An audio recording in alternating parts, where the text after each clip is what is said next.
दानियेल परमेश्वर का एक विश्वास योग्य सेवक था।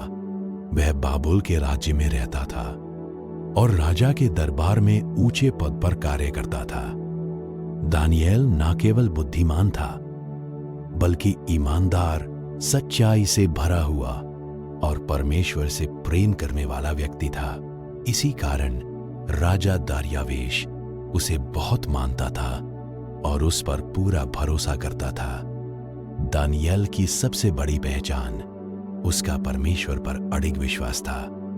चाहे परिस्थिति कैसी भी हो, वह कभी भी प्रार्थना करना नहीं छोड़ता था। वह प्रतिदिन 3 बार अपने कमरे की खिड़की खोलकर परमेश्वर से प्रार्थना करता और दानियेल प्रतिदिन 3 बार घुटने टेककर प्रार्थना करता और अपने परमेश्वर का धन्यवाद करता था। दानियेल 6:10। जब अन्य अधिकारियों ने देखा कि राजा दानियेल को उनसे अधिक सम्मान देता है तो वे उससे जलन करने लगे। उन्होंने दानियेल के विरुद्ध कोई दोष ढूंढने का प्रयास किया, परंतु वे उसमें कोई गलती नहीं निकाल पाए क्योंकि वे हर काम ईमानदारी से करता था। तब उन्होंने सोचा कि यदि दानियेल को फंसाना है तो उसके विश्वास को ही निशाना बनाना होगा। उन्होंने राजा दार्यावेश से एक नियम बनवाया कि 30 दिनों तक कोई भी व्यक्ति राजा के अलावा किसी और देवता या मनुष्य से प्रार्थना नहीं करेगा। जो कोई इस नियम को तोड़ेगा उसे शेरों की माद में डाल दिया जाएगा। जो कोई 30 दिन के भीतर किसी देवता या मनुष्य से प्रार्थना करेगा वह शेरों की माद में डाल दिया जाएगा। दानियेल 6:7। दानियेल को जब इस नियम के बारे में पता चला तब भी उसने परमेश्वर से प्रार्थना करना नहीं छोड़ा। उसने डर के कारण अपने विश्वास से समझौता नहीं किया। वो जानता था कि मनुष्यों के नियमों से बड़ा परमेश्वर का नियम होता है। इसलिए उसने पहले की तरह खिड़की खोलकर परमेश्वर से प्रार्थना की। दानियेल ने जानने पर भी कि आज्ञा लिखी जा चुकी है, प्रार्थना करना नहीं छोड़ा। दानियेल 6:10।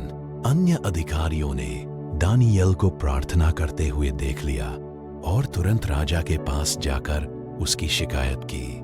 राजा दार्यावेश बहुत दुखी हुआ क्योंकि वह दानियेल से प्रेम करता था लेकिन अपने बनाए हुए नियम को तोड़ भी नहीं सकता था।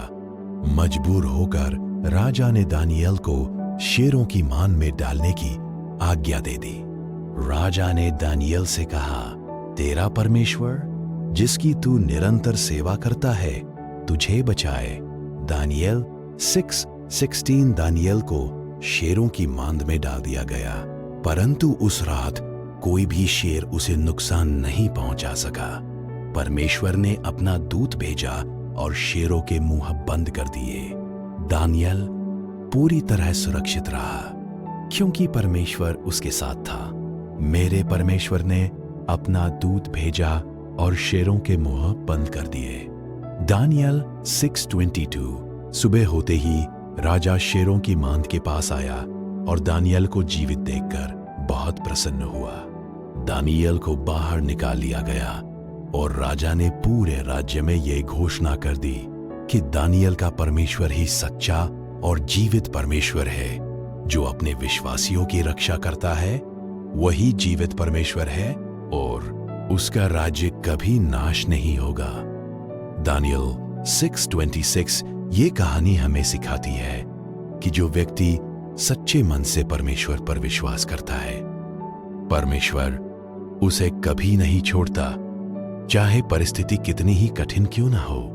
विश्वास रखने वाला व्यक्ति अंत में विजयी होता है। आमीन।